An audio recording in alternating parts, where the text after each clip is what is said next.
Harold Shipman, known as the Deadly Doctor, shattered the trust of his community with one of the most chilling crime sprees in history.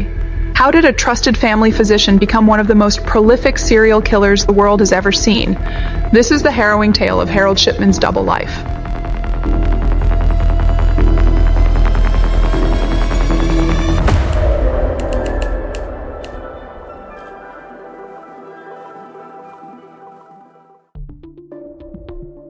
Harold Shipman, born on January 14, 1946, in Nottingham, England, grew up in a working-class family.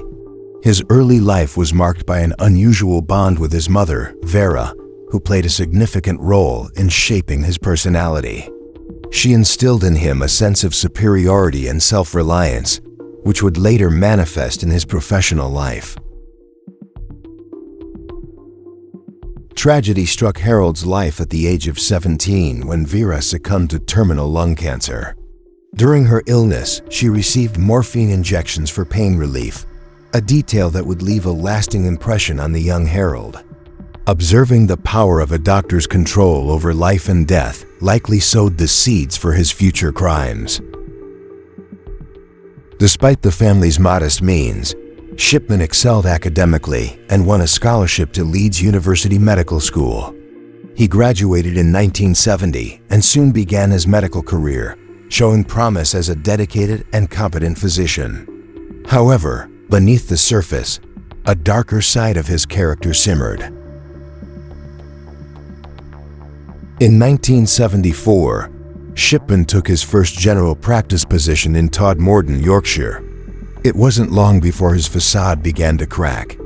He was caught forging prescriptions for pethidine, a powerful painkiller, for his own use. The scandal resulted in his dismissal and a stint in rehab, but Shipman's career was far from over. By the late 1970s, Shipman had rebuilt his life and career, moving to Hyde, Greater Manchester, where he became a trusted figure in the community. Patients admired his caring demeanor and willingness to make house calls, a rarity among doctors at the time. What the community didn't know was that Shipman's charm concealed a predatory nature. He began targeting elderly women, exploiting their trust and vulnerability. Over the years, Shipman's actions escalated from isolated incidents to a calculated and methodical killing spree. Using his position as a doctor, Shipman administered lethal doses of diamorphine, the medical-grade form of heroin. His victims were often frail and elderly, making their deaths appear natural. Shipman meticulously falsified medical records to cover his tracks. By the mid-1990s, Harold Shipman had cemented his reputation as a beloved community doctor. Patients and colleagues were oblivious to his dark secret, as his methods left little room for suspicion. It wasn't until he grew more reckless that the truth began to unravel. A pattern emerged as families noticed the high number of deaths among Shipman's patients. He preyed on those who lived alone or had minimal family involvement, ensuring fewer questions were asked. Shipman's arrogance grew alongside his body count. Harold Shipman was more than a doctor. He was a manipulator, a predator hiding in plain sight. His actions would eventually make him one of history's most prolific serial killers. But how did his crimes finally come to light? The answer lies in the case of Kathleen Grundy. Kathleen Grundy, a healthy 81-year-old and well-respected member of the Hyde community, was one of Shipman's patients. On June 24, 1998, Grundy was found dead in her home, reportedly from natural causes. Shipman himself signed her death certificate, citing old age as the reason. Shortly after her death, a shocking discovery was made. Grundy's daughter, Angela Woodruff, a solicitor, found a suspicious will among her mother's documents. The will left the entirety of Kathleen's estate, valued at nearly £400,000, to Harold Shipman. Woodruff, knowing her mother's meticulous nature and their close relationship, immediately suspected foul play. She took the will to the police, prompting an investigation that would unravel Shipman's web of deceit. Exhumation of Kathleen Grundy's body revealed lethal levels of diamorphine. The once revered doctor became the prime suspect in what was shaping up to be a horrifying case. Investigators began digging deeper into Shipman's past. A pattern of suspicious deaths emerged. Over the years, an unusually high number of Shipman's patients had died under his care, often shortly after a home visit. Many were cremated, eliminating physical evidence.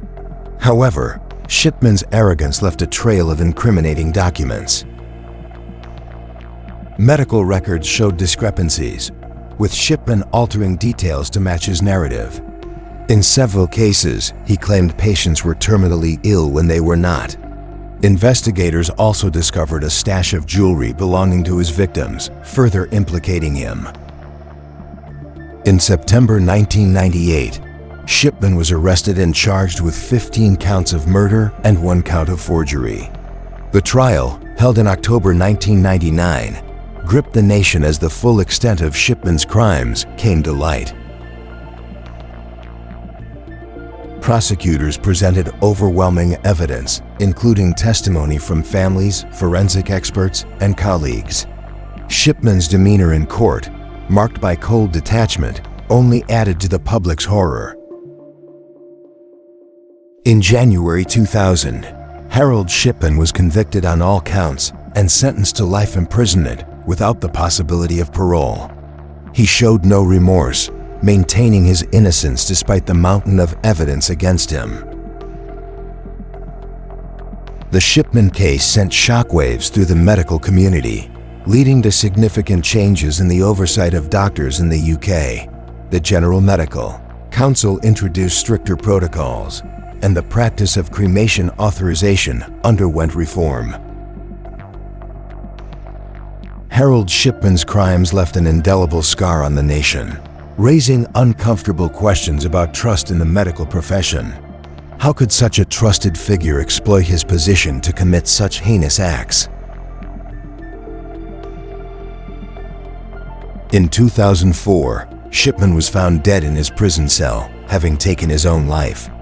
His death brought little solace to the families of his victims, who were left grappling with the devastation he caused. The story of Harold Shipman serves as a chilling reminder of the dangers posed by those who abuse positions of trust. Even now, the exact number of Shipman's victims remains unknown. Estimates suggest he may have killed over 200 people, making him one of the most prolific serial killers in history. His legacy is one of betrayal, heartbreak, and profound loss.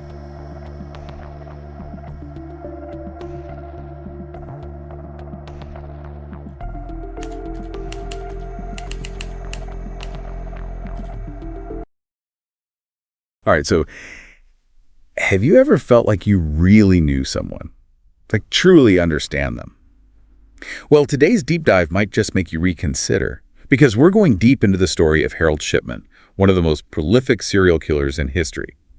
And the truly disturbing part, he was a doctor. Yeah, what makes this case so fascinating and disturbing is that it shatters our expectations about trust, especially in healthcare, where we're often at our most vulnerable. Exactly.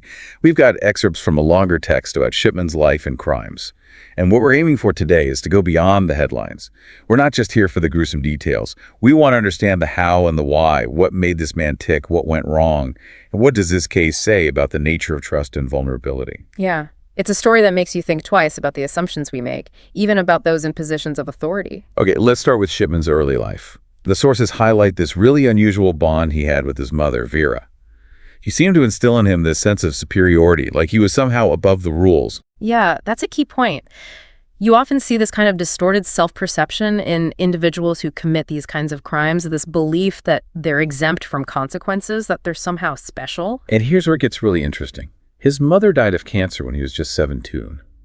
She was using morphine for pain, and the sources suggest that witnessing this, seeing the power of these drugs firsthand, might have had a deep psychological impact on him. It's certainly a possibility worth exploring. There's a whole body of research on how witnessing death, particularly at a young age, can be a deeply formative experience. And when you add in the element of powerful pain medication, the potential for a distorted fascination with life and death becomes even more pronounced. Right, it's like those early experiences planted a seed that would later blossom into something truly dark. So Shipman goes to medical school, becomes a doctor, seems promising at first, but then, bam, the pethidine forgery scandal hits. He's caught red-handed, prescribing this potent painkiller to himself. Yeah, and this early episode raises a critical question. Was this a precursor to the horrific acts he would later commit? Was this a sign that something was fundamentally wrong? The fact that he abused his position of power so early on for personal gain is a huge red flag. Right, it's like a crack in the facade, a glimpse into the darkness that lay beneath. And the scary thing is, he managed to bounce back from this scandal, rebuild his career, and ultimately end up in Hyde, where he became this beloved, trusted doctor, making house calls, caring for the elderly, the whole image of the perfect small-town physician. And that's where the true insidiousness of this case lies. He was a master manipulator, carefully cultivating this image of the caring doctor, while simultaneously carrying out these horrific acts. The duality is just mind-boggling. It's terrifying to think that the people who trusted him most, the ones who saw him as a pillar of the community, were actually the ones in the most danger. According to the sources, this is where his killing spree really starts to ramp up. And his victims, primarily elderly women, often those living alone or without strong support systems. Yeah, this choice of victims is a pattern we see time and time again in these angel of death cases. They prey on the most vulnerable, those who are least likely to be missed, or whose deaths might be easily dismissed as natural causes. It's a chillingly calculated approach. It's heartbreaking to think about the level of trust these people placed in him. Trust that he then weaponized against them. He was playing God, deciding who lived and who died, all the while maintaining this carefully constructed facade of respectability. And the way he went about it, with the diamorphine injections, making the deaths appear natural, and then meticulously falsifying medical records to cover his tracks. It's a level of premeditation and cunning that's almost incomprehensible. So the question is, how did he get away with it for so long? Was it just his charisma and manipulative skills, or were there systemic failures that allowed him to operate under the radar for years? That's a question that haunts the medical community to this day, and it's one we'll need to explore further as we delve deeper into the investigation and the aftermath of this horrifying case. Because it makes you wonder, were there any warning signs that were missed? Could something have been done to stop him sooner? These are difficult questions, but they're essential questions to ask if we want to learn from this tragedy and prevent something like this from ever happening again. And this brings us to a turning point in the case of Kathleen Grundy. This is where Shipman's carefully constructed world begins to crumble. Kathleen Grundy's case exposed a critical flaw in Shipman's otherwise meticulously crafted plan: greed. So tell us about Kathleen Grundy and how her case changed everything. Well, Kathleen Grundy was a healthy 81-year-old widow. She was well respected in the community, active, and had a family who was very involved in her life. In short, she wasn't the typical Shipman victim. And yet she ended up dead, just like so many others. But something was different this time, wasn't it? Yes. After her death, a discovery was made that would ultimately unravel Shipman's entire web of deception. Her daughter, Angela Woodruff, a solicitor, found a will amongst her mother's belongings. And I bet I know what that will said. You guessed it. The will named Harold Shipman as the sole beneficiary of Kathleen Grundy's estate. He had forged a will, attempting to inherit nearly £400,000. He got greedy, didn't he? Stepped outside his usual pattern. Exactly. And this was his fatal error. Up until this point, he had maintained a consistent pattern of killing, falsifying records, and moving on. But with Grundy, he deviated from his script, driven by a desire for financial gain.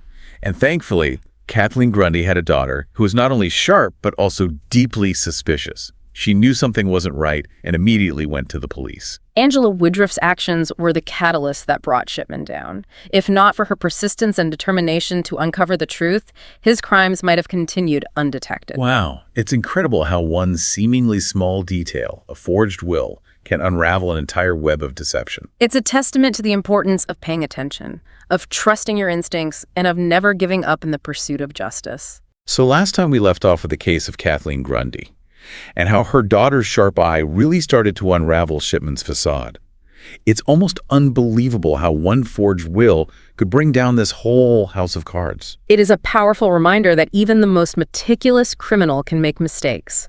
And in Shipman's case, this one mistake would trigger a chain of events that would ultimately expose the true extent of his crimes. So the police start digging into Shipman's past, and things escalate pretty quickly.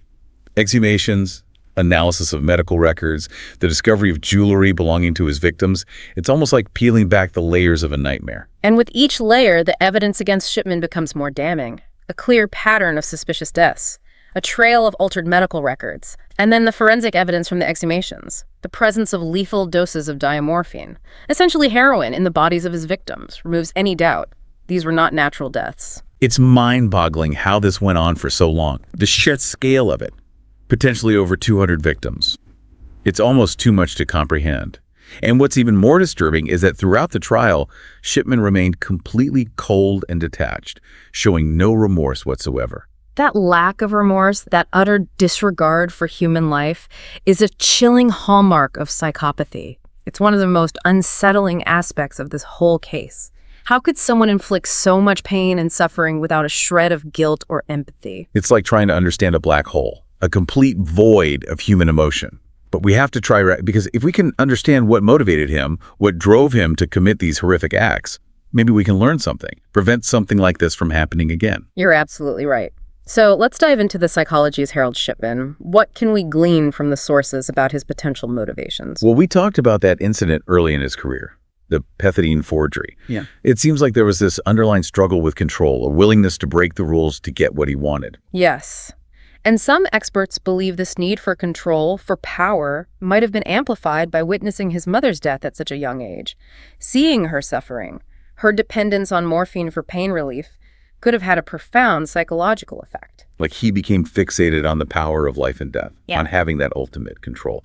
And what better profession to fulfill that desire than medicine? Doctors hold a unique position of authority. They have access to medications, to vulnerable patients. And they're often seen as infallible figures. For someone like Shipman, with his warped sense of self-importance and his need for control, it could have been the perfect storm. It's terrifying to think that the very profession that's meant to heal and protect could be twisted in such a dark way. The fact that he targeted the elderly, the most vulnerable members of society, makes it even more horrific. That speaks to another aspect of his psychology, the lack of empathy. He saw his victims not as human beings deserving of care and compassion, but as pawns in his twisted game of power and control. It's like he dehumanized them, reduced them to objects that he could manipulate and dispose of at will. And the meticulousness of his methods, the way he planned and executed these killings, it's almost as if he took a perverse pride in his ability to deceive and control. That's a chilling observation, but one that rings true. This wasn't just about satisfying a basic urge to kill. This was about power, about playing God, about being the ultimate arbiter of life and death. And he almost got away with it too. For years he operated under the radar, hiding in plain sight. Which begs the question, what were the systemic failures that allowed him to operate for so long? Was it just his charm and manipulative skills, or were there larger issues at play? That's a question that has haunted the medical community ever since Shipman's crimes were exposed. While he was undoubtedly a master manipulator, there were also systemic weaknesses that he exploited. Such as? Well, for one, there was a lack of oversight in the prescribing of controlled drugs. Shipman was able to obtain large quantities of diamorphine without raising any red flags. And what about the death certificates? He was falsifying those too, right? Making the deaths look natural. Exactly. And at the time, there wasn't a robust system for scrutinizing death certificates, particularly for deaths that occurred at home. There was a certain level of trust placed in doctors that Shipman was able to exploit. So it's a combination of individual failings and systemic vulnerabilities that allowed him to operate for so long. It's a sobering thought, but one that we need to grapple with if we want to prevent future tragedies. Absolutely. The Shipman case forced the medical community to confront some uncomfortable truths about itself. It sparked a wave of reforms aimed at strengthening oversight, improving communication, and creating a culture of accountability. What were some of the key changes implemented after the Shipman case? One of the most significant changes was the introduction of more stringent regulations for the prescribing and dispensing of controlled drugs. There's now much greater scrutiny, more checks and balances to prevent doctors from obtaining large quantities of these drugs without proper justification. So it's harder for someone to operate under the radar like Shipman did. In theory, yes. There's also greater awareness now of the potential for abuse within the healthcare system. It's not about assuming every doctor is a monster, but about having safeguards in place, about not being afraid to ask questions. And what about the cremation procedures? Because Shipman often had his victims cremated, which destroyed evidence. That's a crucial point. The Shipman case led to reforms in cremation authorization as well. Now there's a more rigorous process involving multiple doctors and more thorough scrutiny of death certificates. It's almost like the system itself had to learn from this tragedy, adapt to prevent something like this from happening again. Precisely. And this speaks to a broader point. While we can never fully eliminate the risk of evil, we can certainly learn from past mistakes and make it harder for those who seek to harm others. So it's about being informed, being aware of the potential for abuse, but also about not letting fear paralyze us. Exactly. Trust is still essential, especially in healthcare, but it needs to be balanced with a healthy dose of skepticism. And maybe that's one of the most enduring lessons of the Harold Shipman case. It's a wake-up call.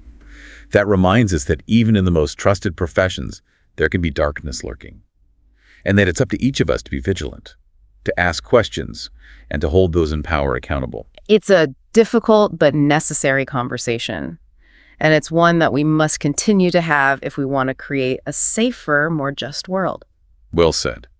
But let's not lose sight of the victims in all of this. The families who lost loved ones, whose lives were forever shattered by Shipman's actions. Their stories are a powerful reminder of the human cost of evil, the pain and devastation that ripple outward from these acts of violence. It's important that we honor their memory, that we learn from their suffering, and that we work to create a world where such tragedies are less likely to occur. But what about Shipman himself? He never confessed, never explained his actions. What happened to him after his conviction? In January 2000, Shipman was convicted on 15 counts of murder and 1 count of forgery, and sentenced to life in prison without the possibility of parole. He maintained his innocence throughout the trial and never offered any explanation for his crimes. It's like he took his secrets to the grave, leaving behind a trail of devastation and unanswered questions. That's a common theme in cases like this. The perpetrators often refuse to acknowledge the pain they've caused, leaving the families of their victims grappling with a profound sense of loss and unresolved grief.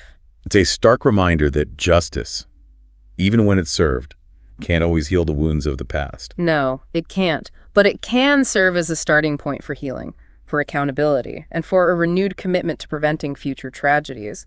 And the Shipman case, as horrific as it was, did lead to significant changes. It's like a silver lining in the darkest of clouds, those reforms, those changes in the healthcare system. They represent a legacy of sorts, a testament to the victims, and to the unwavering determination to learn from this tragedy. You could say that. The Shipman case may have shattered our trust in those we thought we could rely on. But it also sparked a movement for greater transparency, accountability, vigilance. And that's a legacy worth fighting for. So as we delve further into the lasting impact of this case, let's keep in mind that the story of Harold Shipman is not just about the darkness of one man's actions, but also about the resilience of the human spirit and our collective capacity to learn, to adapt, and to fight for a better, safer world. So we've been talking about the horrific crimes of Harold Shipman, this seemingly ordinary doctor who turned out to be one of history's most prolific serial killers. It's a story that makes you question everything you think you know about trust, especially in the context of healthcare. It's a case that forces us to confront some really uncomfortable truths about human nature and the systems we rely on to keep us safe. Because while Shipman was clearly a master manipulator, there were also systemic failures. That allowed him to operate undetected for so long. And we've touched on some of the reforms that were put in place after his crimes were exposed, like stricter regulations for prescribing controlled drugs and more rigorous procedures for cremation authorizations. But what about the bigger picture? How has this case changed the way we think about healthcare, about trust, about the very nature of evil? Well, the Shipman case was a watershed moment, not just in the UK, but globally. It really shattered that naive belief that all doctors are inherently trustworthy and forced us to acknowledge that power, even in the hands of those sworn to heal, can be corrupted. It's like this case ripped the blinders off, exposed a dark underbelly that many people didn't even want to consider. So how do we move forward from something like this? How do we balance the need for trust with the need for vigilance? especially when it comes to our health and well-being. It's a delicate balance for sure, and there's no easy answer. But I think one of the most important takeaways from the Shipman case is that we can't afford to be passive. We need to be informed, engaged, and empowered to advocate for ourselves and our loved ones. So it's not about being suspicious of every doctor we encounter, but about being aware of the potential for abuse and feeling comfortable asking questions, seeking second opinions, and generally being proactive about our health care. Exactly. It's about having a healthy skepticism, trusting your gut instincts, and not being afraid to speak up if something feels wrong. And this applies beyond healthcare, really, to any situation where there's an imbalance of power. Right, that's a great point. Whether it's in education, religious institutions, government, or any other area where we place our trust in authority figures, the Shipman case serves as a stark reminder that we can't afford to be complacent. Yeah. It's about fostering a culture of questioning, of critical thinking, of not blindly accepting things just because they come from someone in a position of authority. We need to encourage people to think for themselves, to trust their instincts, and to speak truth to power. It's like that old saying, trust but verify. We need to trust, but we also need to be discerning, to ask questions and to hold those in power accountable. And that's something we can all do, regardless of our background or profession. Absolutely. It's about creating a culture of transparency, accountability, and vigilance. It's about empowering individuals and communities to be active participants in their own safety and well-being.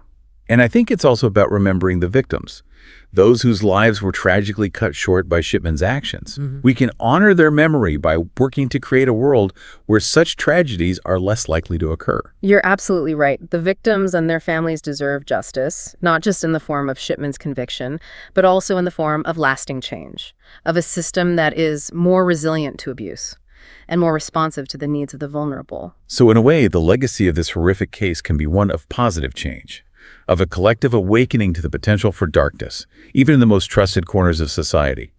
It's a reminder that we must always be vigilant, that we must never take trust for granted, and that we must work together to create a safer, more just world for everyone. Well said.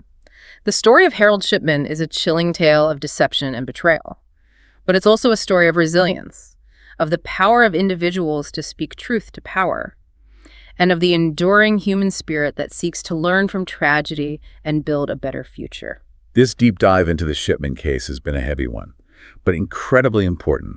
It's a story that stays with you, that makes you think differently about the world around you. And that's what the deep dive is all about. It's about exploring those complex issues, those dark corners of human experience, and coming away with a deeper understanding, a renewed sense of purpose, and a commitment to making a difference. Thank you for joining us on this journey. We encourage you to continue your own exploration of this case and the broader issues it raises. Remember, knowledge is power, and together we can make a difference. Until next time, stay curious, stay informed, and stay vigilant.